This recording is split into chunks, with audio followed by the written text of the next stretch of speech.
Você já passou horas estudando, achando que estava aprendendo tudo, mas aí na hora da prova, ou em algum outro momento que você precisou usar aquelas informações, pareceu que a sua mente simplesmente apagou e você esqueceu tudo que tinha estudado? Eu já passei por isso várias vezes. Me lembro na época do ensino médio e no começo da minha graduação, que eu ficava lá horas e horas estudando, lendo um monte de livro, vendo um monte de aula, escrevendo, fazendo uma porrada de resumo, e eu jurava que eu estava no controle do meu aprendizado. Mas na hora que chegava na prova, principalmente quando eram provas abertas ou que tinha detalhes muito específicos nas questões, era bem comum que eu até acertasse a questão, mas aí eu perdia ponto por esquecer um detalhe ou por escrever algo errado. E eu achava que o problema era que eu simplesmente não estava estudando o suficiente. Mas com o tempo eu percebi que na verdade o problema não era a quantidade de horas que eu estudava, e sim a forma como eu estava estudando. É uma coisa muito comum. E eu arrisco dizer até que a grande maioria, se não todos os alunos, em algum momento da vida acadêmica, já passou por isso. Porque geralmente nós temos essa crença, né, desde criança, que se você quer aprender alguma coisa, ou melhor, a forma correta de estudar, é só você chegar, se trancar no quarto, pegar um livro e ficar lá lendo, relendo, relendo, fazendo anotação por várias horas, que eventualmente você vai aprender.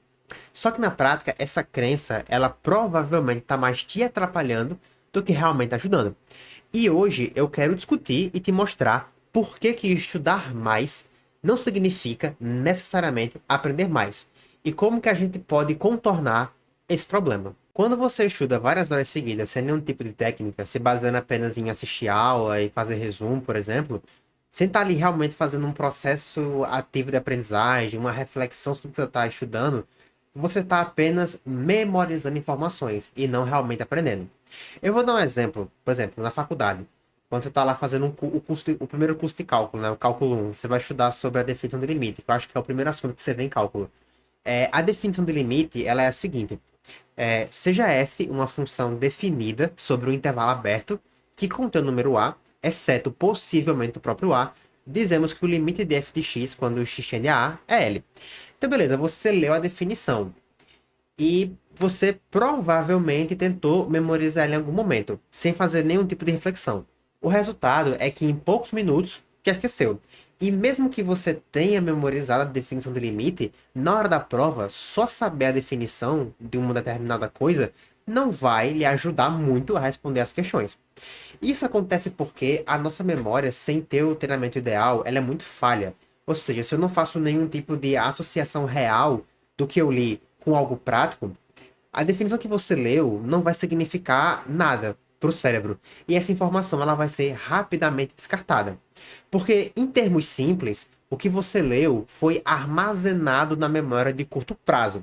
E essa memória ela é extremamente volátil. Quando estamos estudando, nós queremos lidar com dois problemas. O primeiro é como que a gente vai passar esse conhecimento que está na memória de curto prazo para a memória de longo prazo. E o segundo é como que a gente vai lidar com o eventual esquecimento das informações.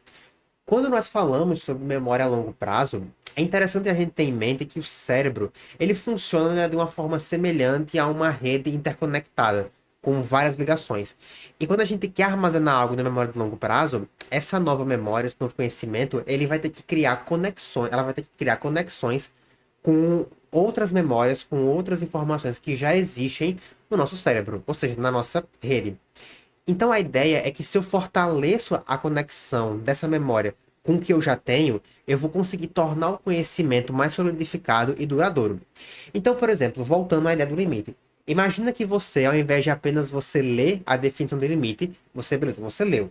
Mas aí você vai desenhar um gráfico para mostrar a ideia do limite, né? Você vai desenhar o gráfico, vai traçar a reta secante, vai fazer a tangente, enfim, né? Se você já viu o cálculo, vai saber. Se não viu, apenas acredite.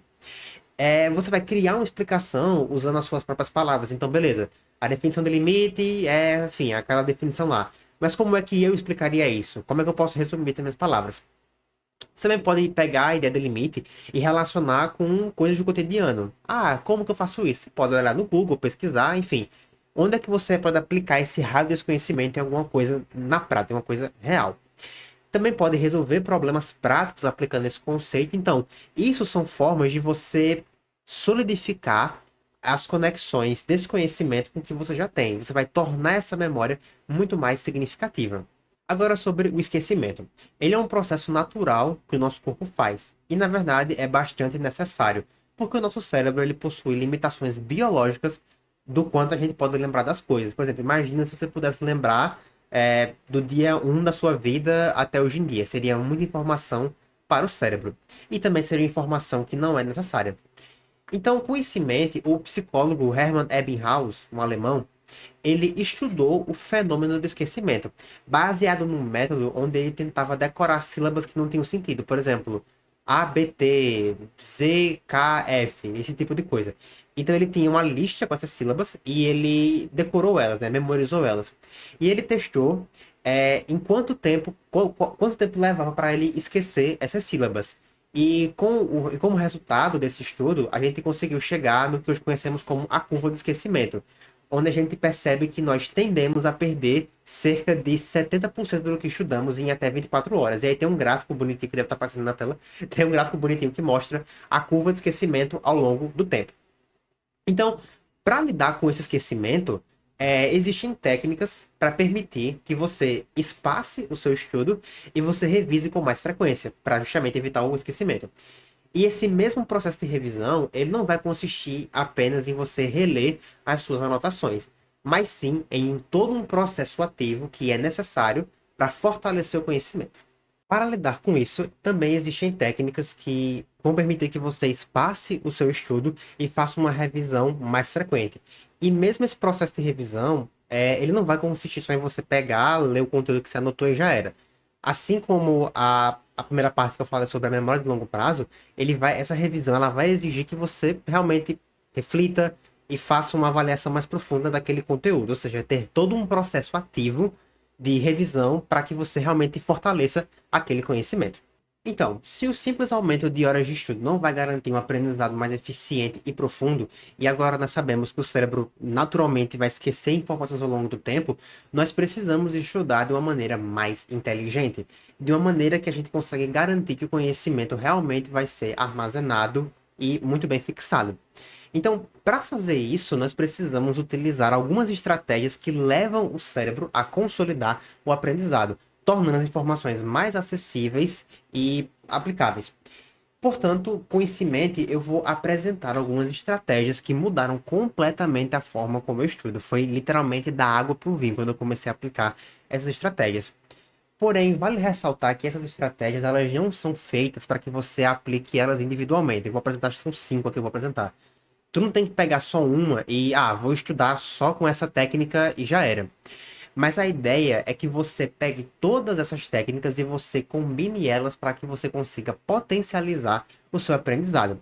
Porque por mais que você vai achar complicado, como eu também achei no começo, mas com o tempo você vai conseguir adaptar essas estratégias, essas técnicas para a sua realidade e criar o seu próprio sistema de estudo, que vai ser ajustado às suas necessidades e aos seus objetivos. A primeira técnica que eu quero apresentar hoje é o spacing, ou então repetição espaçada. Provavelmente essa é a técnica mais conhecida dentre todos que eu vou falar aqui hoje. Se você já passou a noite toda estudando para uma prova, mas aí quando você foi fazer a prova, né, no outro dia, ou no mesmo dia, você chegou na prova e esqueceu tudo.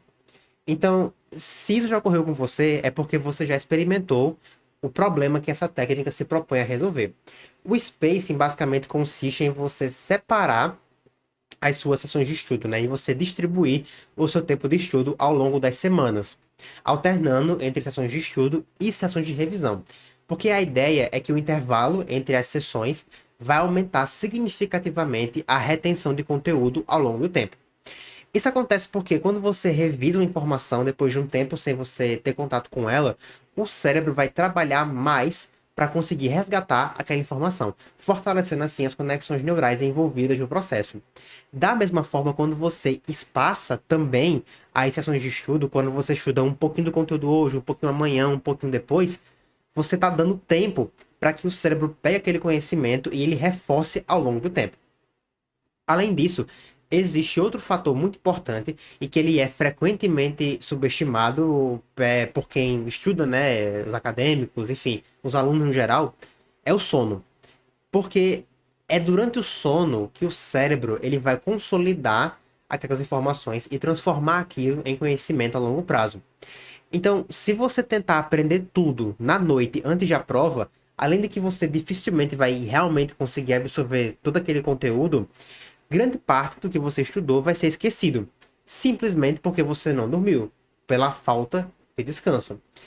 Então, em outras palavras, ao invés de você estudar 5 horas diretas no dia antes da prova, você se beneficiará muito mais se você distribuir essas 5 horas ao longo de uma semana. Então, ao invés de você estudar 5 horas diretas na noite antes da prova, você teria estudado 1 hora por dia, de segunda a sexta, na semana que antecede a prova.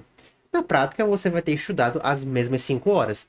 Porém, quando você espaça essas 5 horas, você vai ter um aprendizado com muito mais qualidade. Porque você deu tempo para o seu cérebro processar e fixar aquelas informações. Agora que sabemos por que nós devemos distribuir o nosso tempo de estudo, uma outra técnica muito fundamental também para o aprendizado é o interleaving, ou aprendizado intercalado. Diferentemente de uma abordagem sequencial, onde a gente vai ficar várias horas estudando o mesmo assunto antes de passar para o próximo, com o interleaving, a ideia é que você vai intercalar diferentes matérias ou conteúdos dentro da mesma sessão de estudo. Porque quando você passa muito tempo focado num único tema, você pode até sentir que está aprendendo mais. Só que na verdade isso acontece porque o seu cérebro está apenas reconhecendo padrões dentro de um mesmo contexto. Claro, da mesma coisa por horas. Uma hora você vai sentir que está aprendendo porque está só repetindo a mesma coisa durante várias horas. Então, você vai estar apenas reconhecendo padrões dentro do mesmo contexto e não necessariamente retendo o conhecimento de forma profunda. O interleaving, ele quebra esse efeito, porque ele vai forçar o seu cérebro a se adaptar a diferentes contextos e fazer conexões mais amplas entre os assuntos. Então, um exemplo prático disso seria, ao invés de você estudar 3 horas seguidas de matemática antes de passar para biologia, você dividiria essas 3 horas de matemática em blocos menores, como por exemplo, 1 hora de matemática, 1 hora de biologia e 1 hora de física. Particularmente, eu mesmo costumo dividir o meu dia, né, de estudo entre uma matéria mais prática e uma matéria mais teórica. Porque eu não tenho paciência nem foco para estudar mais de 50 minutos, 1 hora do mesmo assunto, da mesma disciplina. Vale também dizer que o interleaving, ele pode ser usado até mesmo dentro da própria disciplina, onde você vai estudar conteúdos diferentes da mesma matéria. Por exemplo, ao invés de você estudar só o conteúdo X daquela matéria, tu estuda o X por, sei lá, 1 hora, aí depois você pode estudar o conteúdo Y mais avançado ou antes da mesma matéria. Mas a ideia é a mesma, a ideia é você quebrar esse contexto fixo, né? A ideia é que você vai intercalando entre diferentes assuntos. Então, como eu disse antes, a gente tem que entender essas técnicas para utilizá-las em conjuntos e não apenas escolher uma. Como, por exemplo, a gente pode combinar o spacing com o interleaving. Ou seja, ao invés de eu estudar uma matéria por dia, eu vou estudar diferentes matérias no mesmo dia e separar dias específicos para estudar e revisar as matérias. Como, por exemplo, segunda-feira eu estudo matemática e física, terça-feira biologia e química, e assim por diante. Então eu vou estar aprendendo mais e cobrindo mais conteúdos em menos tempo. Ou seja, alternar entre diferentes conteúdos pode até parecer difícil no começo. E de fato é, porque é complicado você quebrar essa linha sequencial que a gente tende a seguir. Mas assim, é exatamente a dificuldade que vai fazer com que o processo de aprendizado seja mais significativo e mais profundo. Agora que falamos sobre duas técnicas mais focadas em gestão de tempo e organização, a gente pode partir para uma coisa um pouco mais prática. O dual coding, ou codificação dupla, é uma técnica que consiste em você combinar diferentes formas de representar as informações, usando textos e imagens para facilitar a visualização do conteúdo. O nosso cérebro, ele tende a ser melhor na interpretação de estímulos visuais do que em escrita. Com isso em mente, nós podemos utilizar as duas fontes para reforçar a aprendizagem. Ou seja, ao invés de você apenas pegar o seu caderno e ir só anotando durante a aula, ou escrevendo no livro, ou rabiscando, tenta misturar texto já escrita com representações visuais daquilo que você está estudando. Fazer mapas mentais, ilustrações simples, isso com certeza vai tornar a informação muito mais clara. Eu era meio cético em relação a isso, porque na época que eu estava para vestibular, eu vi o pessoal fazendo um monte de resumo, né, bem colorido, com muita informação, com um monte de coisa, e eu só conseguia pensar no tempo que a pessoa perdia em fazer aquilo tudo bonitinho. Mas hoje eu descobri que é possível você criar mapas mentais, por exemplo, como anotações, seguindo a ideia de anotações que não são lineares. Inclusive, isso pode ser até tema para outro vídeo, tá? Eu percebi que fazer anotações não lineares melhorou significativamente a forma como eu enxergo a relação entre esses conteúdos. Então, não precisa ser bonito, desde que você consiga entender. Vale ressaltar também que essa técnica funciona muito bem com matérias que são mais teóricas, onde é natural que se faça muita conexão entre vários pontos do assunto. Porque quanto mais conexões visuais você conseguir criar com a mesma informação, mais fácil vai ser de você lembrar disso no futuro. Outras duas técnicas que estão diretamente relacionadas com o conteúdo são a técnica de elaboration e a técnica de concrete examples, né, que é elaboração e exemplos concretos, respectivamente. Uma das melhores formas de você conseguir fixar algo na sua cabeça é através de explicação. Explicar em detalhes o tema e relacionar ele com outras ideias e questionar o seu entendimento sobre esse tema. Porque quando você apenas lê alguma coisa, não quer dizer necessariamente que você entendeu aquilo. Se alguém lhe perguntar por que isso acontece, como é que isso funciona, né, por que tal coisa é assim, você conseguiria explicar sem consultar o material? Então, a ideia da elaboração é você conseguir explicar e descrever os conceitos no máximo de detalhes possíveis e criando conexões com outros temas, tentando relacionar com experiências do dia a dia, memórias e assim por diante. Isso também está aliado com a ideia dos exemplos concretos. E eles podem e também devem ser usados em conjunto com a elaboração, onde você deve pensar e criar exemplos reais que sejam associados ao conteúdo. Então, para ficar mais claro, vamos imaginar que a gente está querendo aprender sobre o conceito de pressão atmosférica. E você utilizaria a elaboração para detalhar coisas como é que o peso do ar cria pressão sobre os objetos, como é que essa pressão varia com a altitude e por que isso acontece.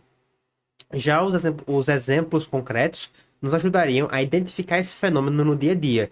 Por exemplo, por que é mais difícil ferver água no topo de uma montanha do que a nível do mar? Isso é um exemplo concreto e aplicando o conceito de pressão atmosférica.